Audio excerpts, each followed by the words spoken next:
Honorable members, last few days, the media has been reporting issues regarding Uganda police personnel. One police officer, Tusini Abdallah, courageously executed his duties amidst a very heavy downpour, while one Makawa, Charles, was allegedly assaulted while in line of duty. We acknowledge the sacrifice that our police officers, our police personnel are doing, and we urge the public to treat them with respect, especially when somebody is executing his duty and you just slap a person who is on duty. A woman who is a mother is slapping a son. I don't think that was good for us women. That is an embarrassment to all the women in Uganda. And on that note, I want to apologize on behalf of all the women. That not all the women do that. The women that we have in Uganda are mothers. The women respect themselves. We cannot go on rampage and start slapping our sons. We want to apologize for that. It's a very bad attitude, and it portrays a bad image on the side of the women. And especially when this person was innocent and doing his work. You know you've made a mistake. The word sorry doesn't cost us much. Honorable members, we received a report of Public Accounts Committee, Central Government, on the consolidated fund account, and it was deferred to final decision pending the response from the Minister of Finance, Planning and Economic Development, and I am reliably informed that the Minister is ready. Maybe Government Chief will let us know where the Minister is, and therefore we will value the order paper to have the Minister respond to Honorable Chivumbi's report. I also have... Thank you, Right Honorable Speaker. On behalf of the women of Uganda, Right Honorable Speaker, I represent the women in Uwopa, Central Region, and on behalf of the women, we do apologize for whatever happened on our man in uniform. That's not how women behave. And on behalf of women, we do apologize. However, Right Honorable Speaker, we should observe human rights across board, because we've observed severally that so many people have been assaulted. Even in politics, women have always been assaulted. So we should carry on the responsibility to respect everyone in different professions, in different categories, no matter the sex or gender. So, Right Honorable Speaker, I do request that as leaders, we condemn the act that was done by our fellow women, and also encourage other leaders, government inclusive, to respect everyone on duty, no matter the political affiliation or the gender. I want to thank you, Right Honorable Speaker. Thank you, Speaker.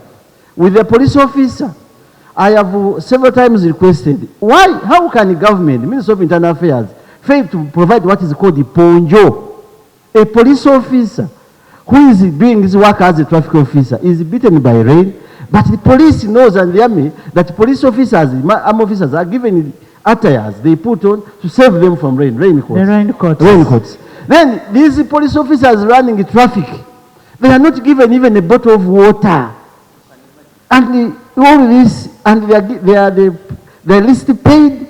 All that we need to see, Madam Speaker, that the government come out and help us. But these police officers spending a whole day managing traffic because you have no enough traffic lights in our country because of your poor government. And they are working the whole day. It's not fair. Children are going to refuse becoming police officers the way they are running out of teaching. because of the conditions of the profession. Madam Speaker, but Minister Sam Mayanja, Thank you. that man, Honorable members, on the minutes of Honorable Mayanja, I will rule 114. The leader of government business shall ensure that sub-rule 1 is complied with. Leader of government business. In the absence of leader of government business, we have the government chief whip, who is here.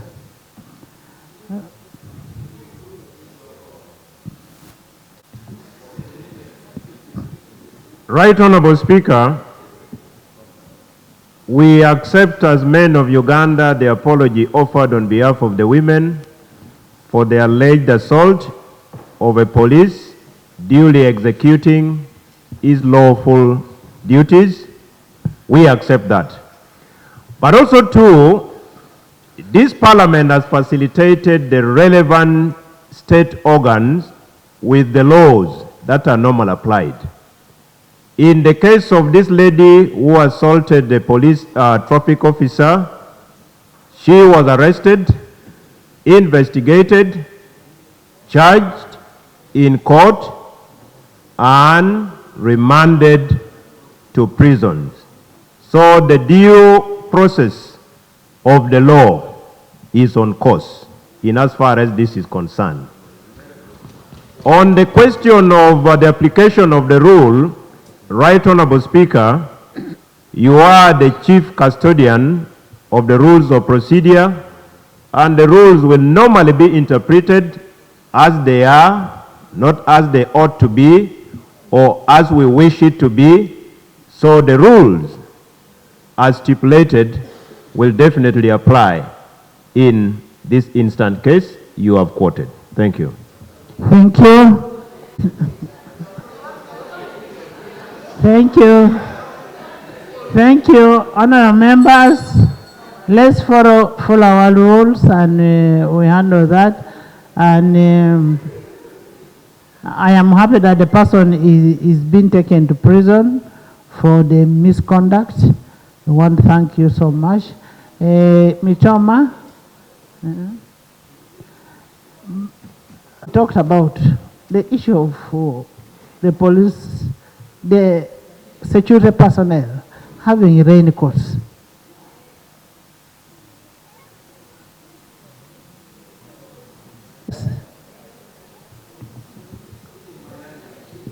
Right Honorable Speaker, that issue I believe can be squarely responded to by the Ministry of Internal Affairs.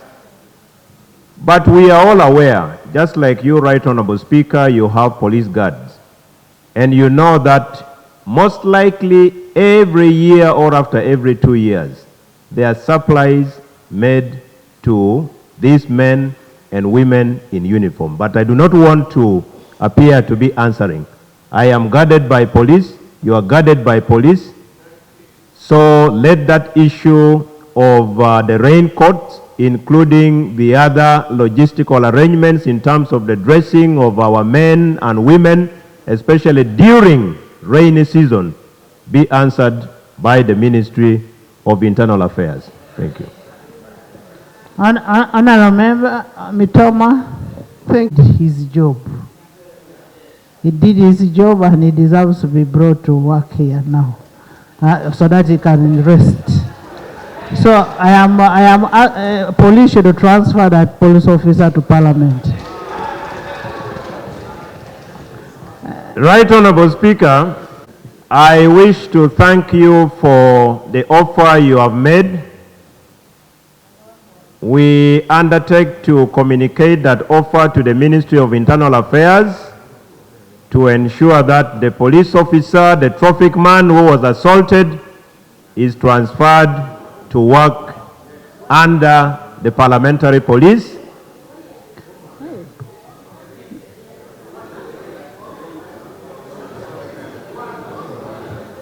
Honorable members, both of them. The Speaker, okay, both of them. The Speaker has ruled. Both of them. In the first case was one, but now she has said both. Both. So our duty is to extract and communicate the guidance and directive and commitment of the Right Honorable Speaker. Mitoma. Thank you. Thank you, Right Honorable Speaker. Thank you for bringing the issue of the assault of our officer. And for your information, the lady in question is a member of our family. Yes, she is married to our brother. Pardon? She is a wife of my brother. Who? The lady in the question. And I'm really very sorry that it is happening. Yes. I want to thank you that you have brought the issue here. Yesterday, the incident happened when I was in the constituents, but I had to travel on Sunday night. Yesterday, I visited her. I found her at the court. When she saw me, obviously, she said she's very sorry because the family is very shocked because we didn't expect that one to come, and especially that the family name was used. She is very apologetic accordingly, and when I talked to her as a leader this time, she said it was a bad day for her.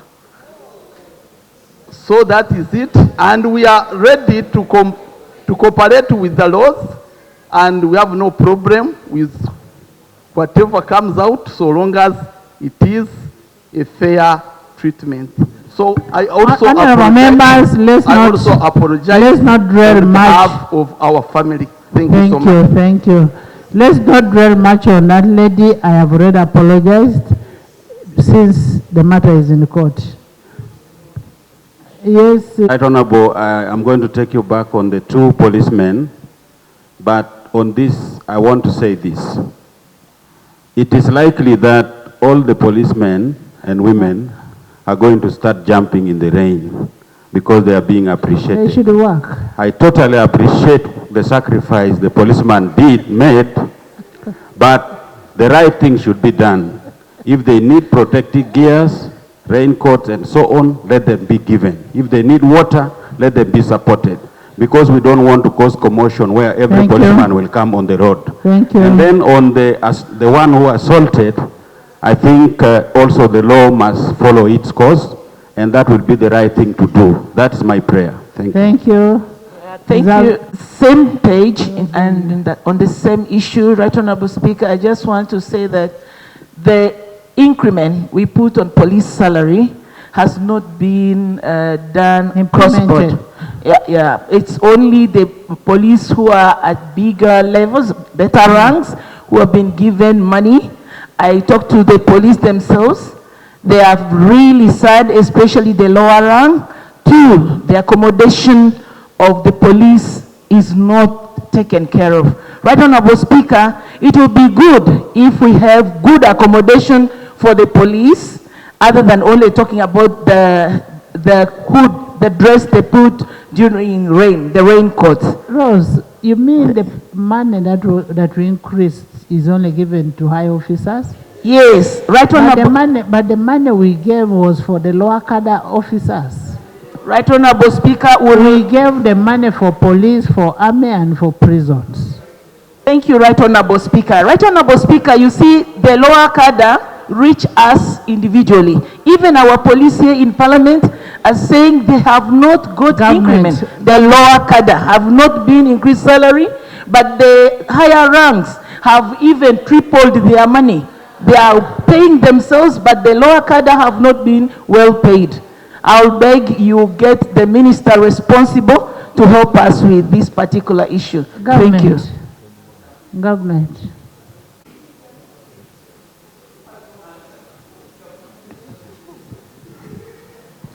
Right Honorable Speaker, the spirit of the increment of salaries to the men and women in uniform was meant to be across board. If there are disparities for Uganda Police Force, let the Minister of Internal Affairs come and brief Parliament as raised by Honorable Biga through your directive on that. But the spirit was clear, that every Ugandan serving in one of the three of our national armed forces should have been a beneficiary across board. Thank you. Thank you. We need the Ministry of Internal Affairs. Xavier? Thank you, Right Honourable Speaker. I join the rest of the colleagues to accept the apology. And I want to congratulate the traffic officer who was assaulted. Because despite the high level of provocation, he exercised the highest level of professionalism. Right Honourable Speaker, yes, the law is taking its course, but whoever watched that video, like I did, I want to believe that perhaps this lady could be having a mental problem. Yes, because I mean, you have assaulted a policeman, you've gone ahead, you've taken away his phones, you've taken away the other EPS gadget, and you are at the highest level of your voice. Our mental hospital is not very far, Right Honourable Speaker. Honourable Lecturer, I'm sorry to cut you short. We said we should not discuss about that again since the matter is in court, but we want to thank the policeman for being patient enough and respecting the lady as a mother, as a daughter, so we can stop that discussion for Much obliged, Right Honourable Speaker. And I also want to commend the traffic police officer who did his work despite the heavy rains. And like Honourable Rose has said, Right Honourable Speaker, it is true. The salary enhancement did not trickle to the lower cadres. Just on Sunday, I was up counter and the policeman was saying, we thanked you when you considered us, but we have waited in vain. No, we are going to handle that. Thank you, Right Honourable Speaker. I wanted to raise is the issues that have been raised concerning the police, their welfare, and how the Minister of Internal Affairs is handling the payments related to both police and prisons. And army. And the army, but specifically I want to talk about internal affairs, because if a recruit goes into the training school, they are supposed to be paid. But From the time they report. Yes, I can inform you that the prison warders for the last 2 or 3 years who have been training, that 9 months, they have never been paid. And yet the money has been voted here. The same with the police. So the procedural matter I want to raise, whether it would not be proper to refer these issues to our committee of parliament here, to invite the ministry and interrogate all those and have physical examine the minister and the technocrats to give us evidence on these matters. Because if the Minister of Finance has released the money to pay those trainees, and for 9 months the money has not been paid, who is eating that money? It has to be examined. I want to move.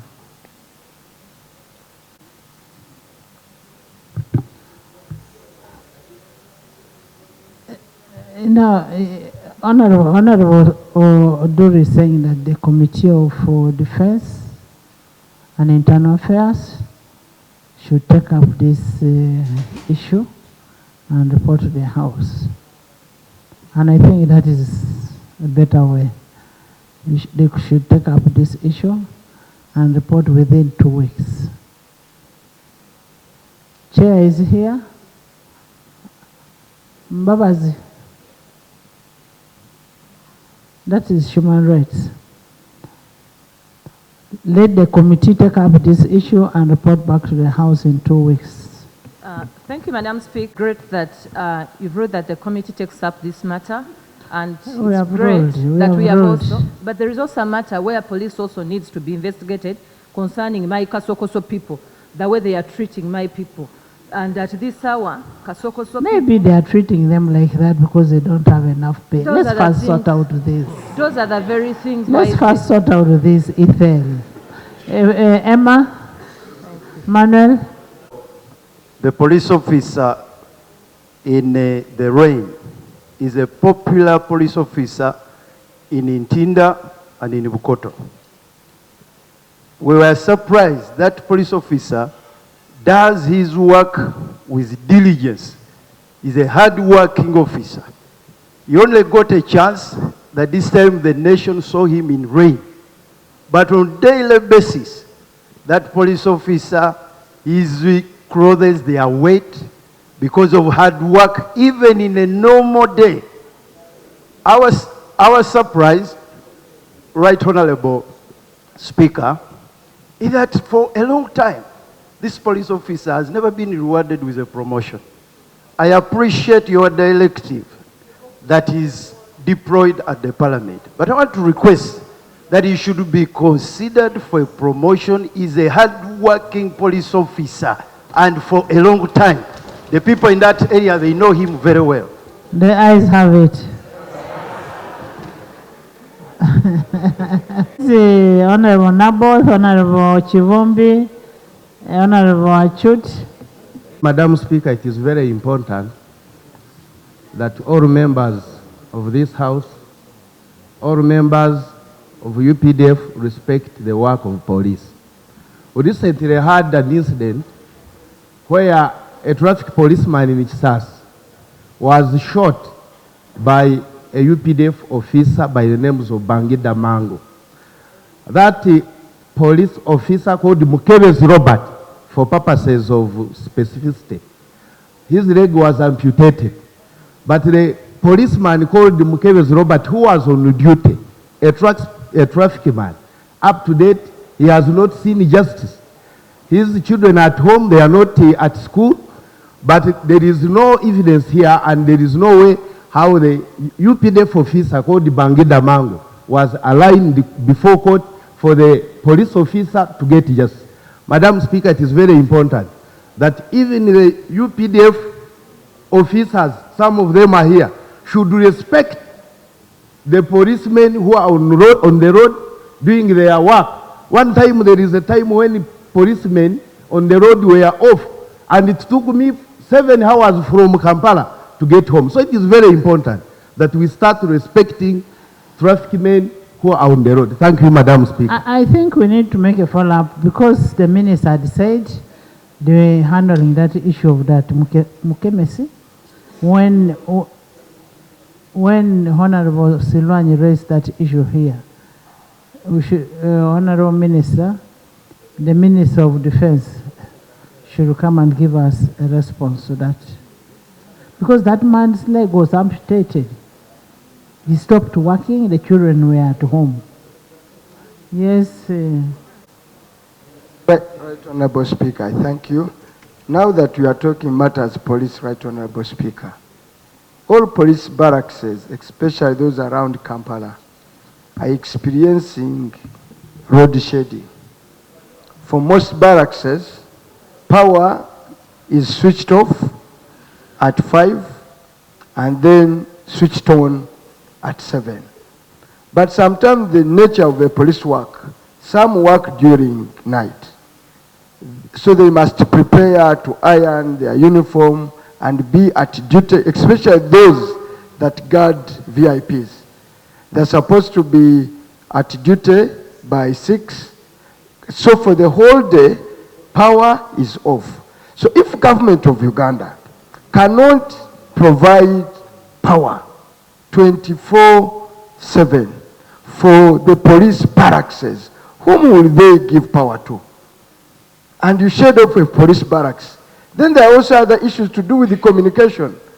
If some officers can't receive their messages on order, so may we know and get a reason why police barracks, especially around Kampala and other country barracks, they experience road shedding and water, I'm told and reminded, water at interval. Otherwise, these police officers cannot speak for themselves because that will constitute a mutiny.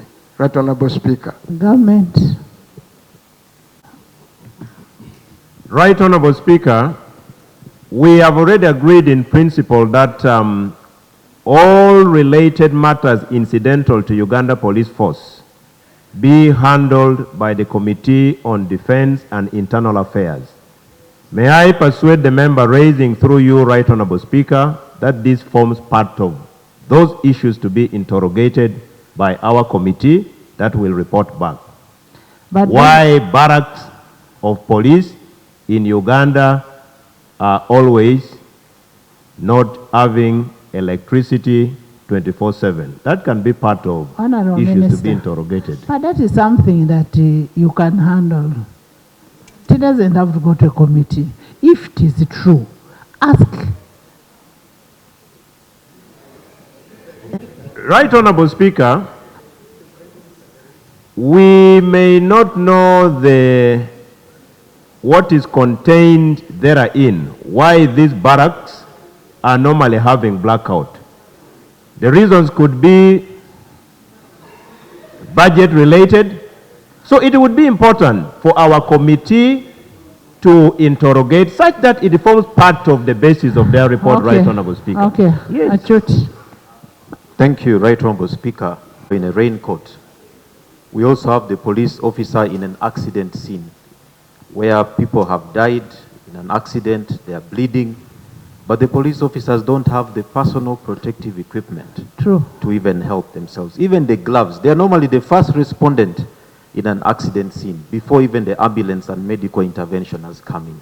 So it's very, very important that the issue of personal protective equipment is addressed.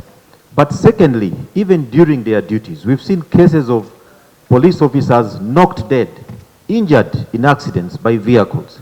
And the question of medical care for the policeman and the policewoman who has been affected in that accident is not very, very clear. We have military hospitals, we have hospitals for the prisons, but for the police, there's still a very big gap. So I really want to ask that even as the committee looks at their welfare, let them also look at medical care as one of the areas for them to be assisted. Thank you. Thank you.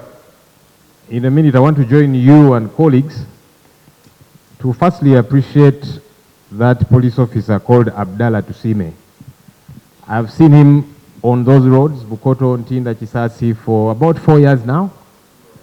Very passionate about the work that he does. I remember about 2 years ago, I stopped just to say thank you to him. And he was shocked. He told me, hey, you man, you belong to the opposition. How is it that you're appreciating a police officer? I told him I like to give credit where it's due. So he's a very passionate man, I'm sure like several other police officers. So I want to salute him and his efforts. Honorable Speaker, without going into the merits of the matter that is in court of assault, I want to briefly condemn violence generally. Violence, whether it happens in homes between spouses, whether it be violence against an officer on duty, as is the case, as we saw the videos making rounds, it is wrong, it is improper. Whether it be violence also by an officer on duty against a civilian, whether they are arresting them, conducting an arrest, as we have seen sometimes, they do it brutally, in a very violent manner. Violence should be condemned because it is wrong. I'm glad we are speaking out now because it is an officer on duty. And like I'm saying, what happened is barbaric, it is unacceptable. We'll leave the courts to do their job. But likewise, we should also condemn whenever violence is meted out. Somebody is arresting a civilian, you already have them, but you continue to beat them as you put them on your track. It is wrong. Honorable Speaker. Honorable Speaker, moving under